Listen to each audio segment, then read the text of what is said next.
Good afternoon and good morning, Craig. Coming live from Perth.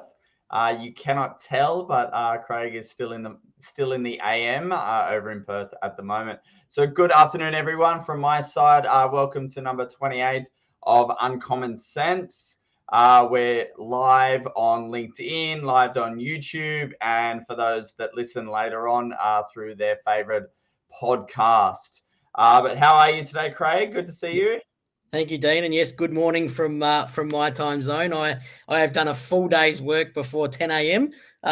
Here in Perth because it takes a few days to adjust, and I don't have the few days, so it's basically in and just stick to the time zone. But mate, Perth's one of my favourite cities. I've spent a lot of my life here through the different roles that I've had, and it's always good to be back. And I think I said to you earlier, it's my first morning session of UncommonCents ever.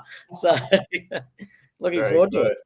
Very good. So today, ladies and gentlemen, we're going to talk about a real experience and putting our feet in the client's shoes for a little bit in terms of what the journey looks like. And the question Craig posed for us today is, are you easy to buy from? And so Craig's going to give us a little bit of context, but we're going to run through a couple of different scenarios about really thinking about how the buying journey could be easier with a few little tricks and tips as we go through. So Craig, what have you experienced to be easy to buy from?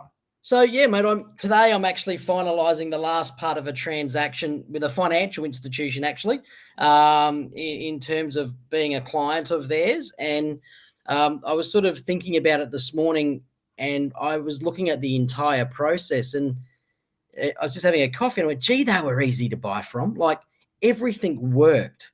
And it got me thinking for today about, as an advice firm, do you actually stop and ask, am I easy to buy from? Like, yes, I've got clients, they're coming in the door and all of that kind of thing, but am I easy to buy from?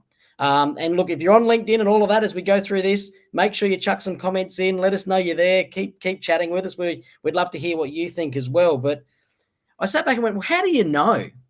How do you actually know, am I easy to buy from? And the first thing that came into my mind is, well, maybe you should be your own client. Maybe you should step out of your role that you're in and look at it all from the other way and go, if I was a client of my firm, what does that look like? Yeah, absolutely. And is it a great process? And so that, I think that highlights a couple of explanation things first and foremost, Craig, like as you go through the exercise of being your own client, is that some of the things that we have to do, and I emphasize the have to do because sometimes we emphasize that to clients.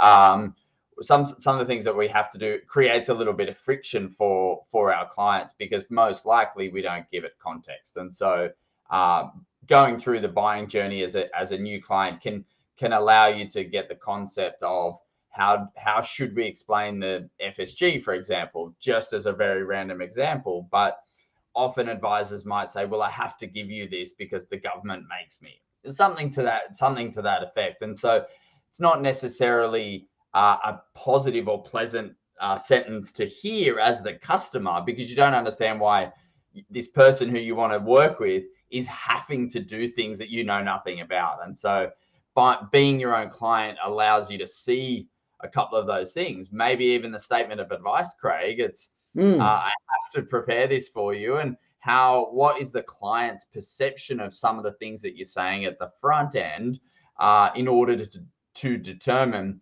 whether you are actually easy to buy from. Yeah, and I think, Dean, you're touching on that. The second point I thought of about that and the experience that I got myself was that I was given complete information about the process that I'd go through.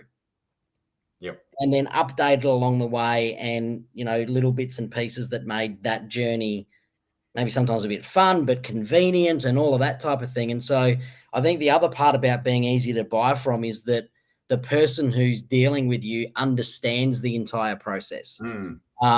And, I guess for advice consumers, some of that process is, a bit laborious. Some of that process is, I'm going to have to give you some stuff, and you might actually be sitting there thinking, why are you giving me this? And why is this happening? But at least if they understand the process from the start, and when those bits do come up, you can almost kind of make them a little bit fun. Absolutely. The the client only has ever, typically, you only have one financial advisor at a time, maybe even one advisor, right? And we do sometimes forget that the client has never done this before. They've never seen a financial advisor. Obviously, also there's some emotions around coming to see a financial advisor in the first place. And the great thing that we can do in that regard is share with the clients what the actual journey is going to be like. And clients expect, because they've been around, that there's going to be some admin, there's going to be some things that create a little bit of friction. It's better to call it out up front and explaining the entire journey that clients are going on, instead of this piecemeal surprise going, oh, now I need you to sign this form and now you need to do this. And so mapping out that journey and really taking clients through that up front is really powerful. You go, hey, this is what it's like to be a client of XYZ Financial Planning. We just want to take you through the end-to-end process so you can understand it. And I think the great part of that, Dean, is like, because I know I got the process mapped out from the beginning, and I kept that. Mine came in an email, and I kept that email. And I knew there was certain things I would have to do at certain times. And so I was actually doing those things before I even got prompted by them. Like, so you love a good checklist, I guess, Craig. Yeah, I like a checklist, but it was about being organized, and it was about going, I know on this day they're going to need this. And so I've got time to do that now. And because I know it, I can do it now. And I remember getting a note back going, oh my God, you're giving that to me before I've even asked. And it's like, well, because you had a really good checklist at the beginning and you explained the process, it allowed me to give you that stuff in the time when I had time to do it, not all of a sudden when you asked for it and then I was in a rush or I couldn't do it. Yeah, absolutely. And that goes to two things. It goes to communicating to clients that somewhat this is a two-way street, that most of our work we have to do with you, Mr. and Mrs. Client. And by explaining that to them up front and saying there's a bit of effort from you, we want to do most of the heavy lifting, but unless you're helping in these areas and here's a checklist or here's a form to fill out, then we can't do our job either. And so that actually is your experience. We've removed some of the friction of the unknown, Craig, and the time urgency around getting things. What's next, Craig? Well, and I know when I'm going to say this one now, all the listeners are going to go, come on, Craig, as if we don't do that. Like, why are you saying that? But it's keep really good client data. And I know advice firms have to keep good client data, but I'm talking about even keeping data that you probably don't expect. So if a client has another situation or has to transact again, I know they're ongoing service clients, a lot of them in that as well, but if something else comes up, you don't want to be in a position where you're asking them for all their data again. Yes, we have to check it. Yes, we have to make sure it's the same. We have to make sure there's no major change in circumstances, but knowing all the data and keeping it up to date and keeping it fresh makes you easy to buy from. Correct. And this is we have this idea of when a client is not an ongoing service client anymore, we call them friends of the business name. So friends of AWA or friends of Fox, for example. And so the story behind that is that when they've bought from us in the past, I received some ongoing or one-off advice, they're very likely to come back to us. And that's why we call them the friends as opposed to former clients. So the ones that are friends, they're very likely to come back to us for that next piece of advice. But you're absolutely right. The second time they come, there's an expectation that the data is already known between the two parties, that I shouldn't have to tell you the stuff I told you 3 years ago. Sure, my goals and numbers have changed, but this idea of keeping good information is very valuable, Craig. And it goes to how's the best way of, impressing clients is knowing those little things.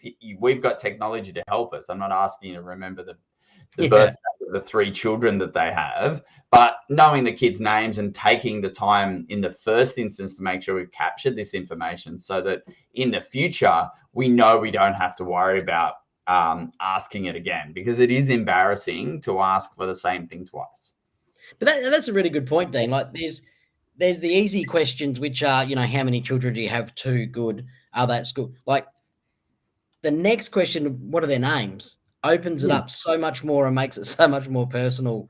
And then that client has feels like a much better connection with you and a much better experience. Yeah, absolutely. And what's next on your list, Craig? Yep. The last point that I had, and I'm sure there's many more, and people could tell us if they're listening what other points they've got. But I think it's about being. Maybe I'm dreaming, Dean. Is anyone listening? Yeah. But being accessible and responsive is really critical. And when I say that, I'm not saying necessarily you individually, but your company, your business needs to be accessible and responsive to be easy to buy from. Yeah, and I think the reality of our businesses going forward is that there's a team element of financial advice. Financial advice is a team sport. To quote one of my hopefully new employees, if they're watching, that's a big hint.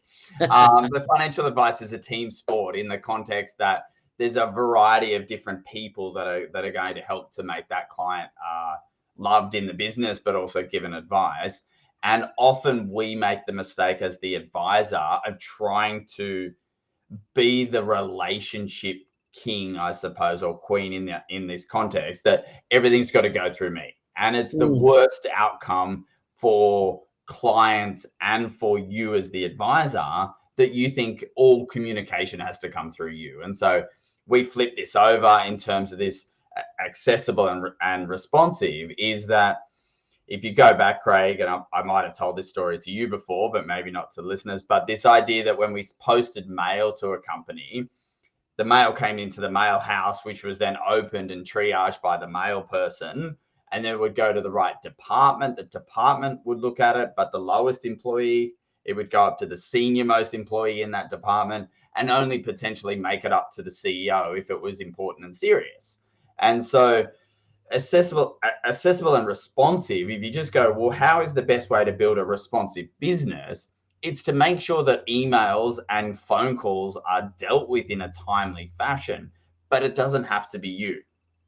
More likely, we don't call back the client straight away because we realize somewhere subconsciously or actually that we haven't done something for the client. So we're going to go back and find out what that might be before we make that quick phone call. But if that communication goes through to the team can start to deal with it before you've even looked at your emails, for example, Craig. It's been triaged, it's been acknowledged, it's been replied to, and the matter could even be closed before you've got back to your desk. Yeah.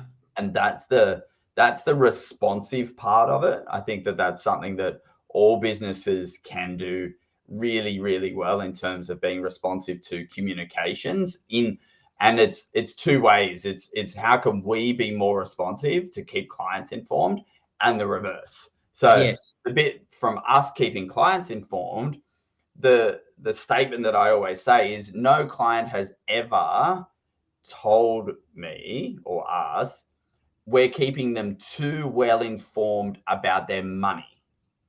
Okay, so no clients called up going, Dean, you're just emailing me too much to keep me up to date with where my money is. So it's a fun example, but the reality is we are in a very serious position and role in terms of being, in financial services. And so the idea that we can keep clients really well informed about where their money is and what their plan is a great idea. And no one complains if we keep them too well informed. So you can over-index on us being outwardly responsive, but on the flip side, being us being responsive when the clients emailed us. The worst thing we can do is when a client emails and go, "Oh, did you get that? Did you get the forms I posted you?" When all we should have done is when the mail came in, we should have said, "Hey, Mr. Client, we got the forms." Yeah.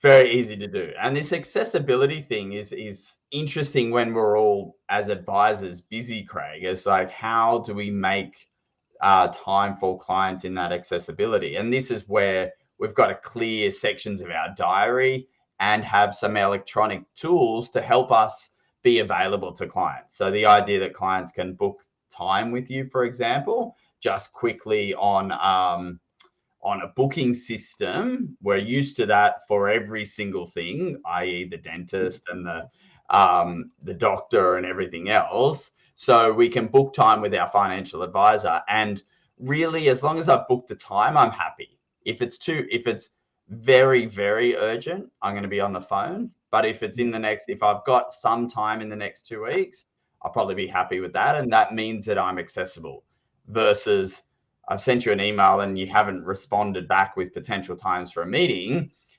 That creates the friction in that process as well. Yeah. I just want to go back to that point you made, Dean, around, we should have emailed the client and said, we've got your forms, rather than them having to ask. I know I've experienced this dozens of times where your subconscious knows you should just send that note to someone and you don't do it, and then they ask. And I'm sure everyone's done this. And then you sit there and you kick yourself going, if only I just sent that note when I thought about it, to keep them up to date. Yeah. Right. To be responsive to them, to let them know that this is where we're at.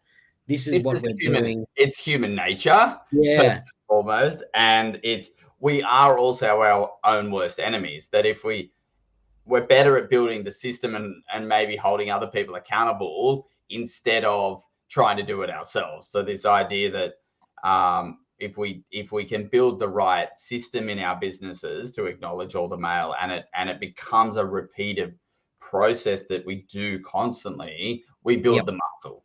The moment you're outside of that, and practically during COVID, we got outside of that because we couldn't go and collect the mail. So we were in a little bit of trouble, for example. And so when there's variations, you can't always do it. But if you get the team to, every time that all the mail gets opened, we look at the client mail and we just let them know, it's really powerful. Yes. Doesn't have to be you, Craig. It just has to be someone in order to do that. Yeah. They were my points, mate. I it was nice and concise today, and I love those. And my 2 cents, which is slight aside, but this idea of what makes you easy to buy from. My thing that I want to ask you about now is the idea about what makes you unique. And so we want to be easy to buy from, but there's an element of being unique in this process as well. And I've run into a couple of things recently where people are focused on customizing things that don't matter. So funny example is wanting to put your logo on the FSG, for example. I get that it would look really nice if your logo is on the FSG next to the licensee logo, for example. But my question is to everyone is, that could make you unique, but does the client really care? And so what things come to mind for you, Craig, about the journey, about where we can actually be unique versus where advisors get stuck in their head about trying to make things unique that don't matter? Yeah, and I think you're right, Dean. The automatic temptation is to go and stylize documents that are important from an advice legislation sense, but maybe not that important in terms of the client experience with you as a firm. And I know that I see that temptation day in, day out, like, can I stylize the statement of advice? Can I add photos? Can I do this? Can I do that? And that, like you said, that's fine, but I think that's the easy stuff to go and attract to. But I wonder, does that really make you unique? And so I think when firms are thinking about what makes them unique, it's got to be more about client experience. It's got to be more about, when people walk into those businesses or they enter a Zoom meeting and they're prepared, like, how does that experience come about? How does that experience feel? And I know, with some of the coaching and stuff we do, Dean, the unique piece isn't always about this one thing makes me unique. It's normally there's 2 or 3 things, because one thing might be the same as someone else, right? Like, one firm could have a really great client experience where they come in, they get a menu, they get to choose their drink, they get that experience. Like, none of that has anything to do with all the docs and stuff. But some other firm might do that. But it's then the 2 or 3 other things that you add to that can make you unique and different. Like, a simple one that I got, Dean, is a text message going from a service provider, we're about to call you for your appointment at 12 o'clock. If 12 o'clock is okay, this is the number we will call you from. If it's not, please click here to reschedule. Reschedule, yeah. But the great thing was that I sit there and go, that's really unique, because lots of people book appointments, but they don't, they might remind you it's coming up, but to tell me this is the number that is going to flash up on your phone, because it's not the old days anymore. There's a thing with a dial on it that just rings, and you go, well, it must be them. It's midday, and then actually come up with the number, and that to me is a unique thing, because I know then that's them. Yeah, and it's a good example of the challenges of that's a large organization, I presume. So it's they've got many numbers, but we should be learning from those bigger companies and making sure that we're doing those simple things of confirming the phone calls, confirming the meetings and things like that. We're all in this category of busy. We can have quick meetings with clients. See, that meeting that you had, Craig, was 15 minutes or less, let's say. Correct. But we followed the same process as if it was going to be a 2-hour meeting. You found the time, you booked it electronically through a system, and then it sent you these series of confirmations, all to have a 15-minute appointment to collect some information. And whether that was with an advisor or CSO within the business, it could be exactly the same. I think that advisors get in the way by thinking they've got to do a lot of different steps in the process. And what can make you unique and elevate you is actually doing less. So the challenge and opportunity that we might see going forward is that advisors don't have to do first meetings. People can choose service providers and to get financial advice, but you don't necessarily have to meet your advisor up front. And it's a pretty crazy thing for most people to hear, to say what you could have someone else at the front of house organizing them. But we know that there's some pretty good people that would be excellent at that front end of the process. And that would make you really unique, Craig. Yeah, true. And, the thing that's coming through as we keep talking about all these things, Dean, is system and process is important. And if you have the right system and the right process, then you will be unique. And system and process doesn't mean robotic. No. Right? You can still have so much human element and human flair to it, but it's just got to, if you follow the right system and you follow a process, then you will be easy to buy from. Absolutely. This is my favorite thing. This works at home, the home office and the business office, but I say that it's systematized the spontaneous. And so what you can do, whether it's for your client or your significant other, you can have a reminder to do something significant every 283 days. And it's a system. It will remind you every 283 days to do it. But to the recipient, it seems spontaneous. Yeah. And so that's the example of just because it's a system to us does not mean it doesn't feel spontaneous to the end recipient. So my 283 days is coming up, I'm sure, in my diary. But that's a great example of where you can think of something that's unique from the client lens and then build it into a system. And that's the element of you are unique to that client, let alone inside. You're just following exactly the same process here and here. Yeah, correct. Well, mate, look at that. We're 25 minutes already. We're out of time already. I want to finish today with a personal win. I mentioned to you off air, Dean, but I bought an Apple product and threw the box out on the same day, which is the first time I've ever done that. I saw a meme once going, hey, Apple users, PS, you don't need to keep the box. And so I've had a personal win. I bought a product and threw the box out on the same day. Very good. And what time is it, Craig? In Perth right now. You meant to hold it up to the camera. Sorry, you ruined it all. Yeah.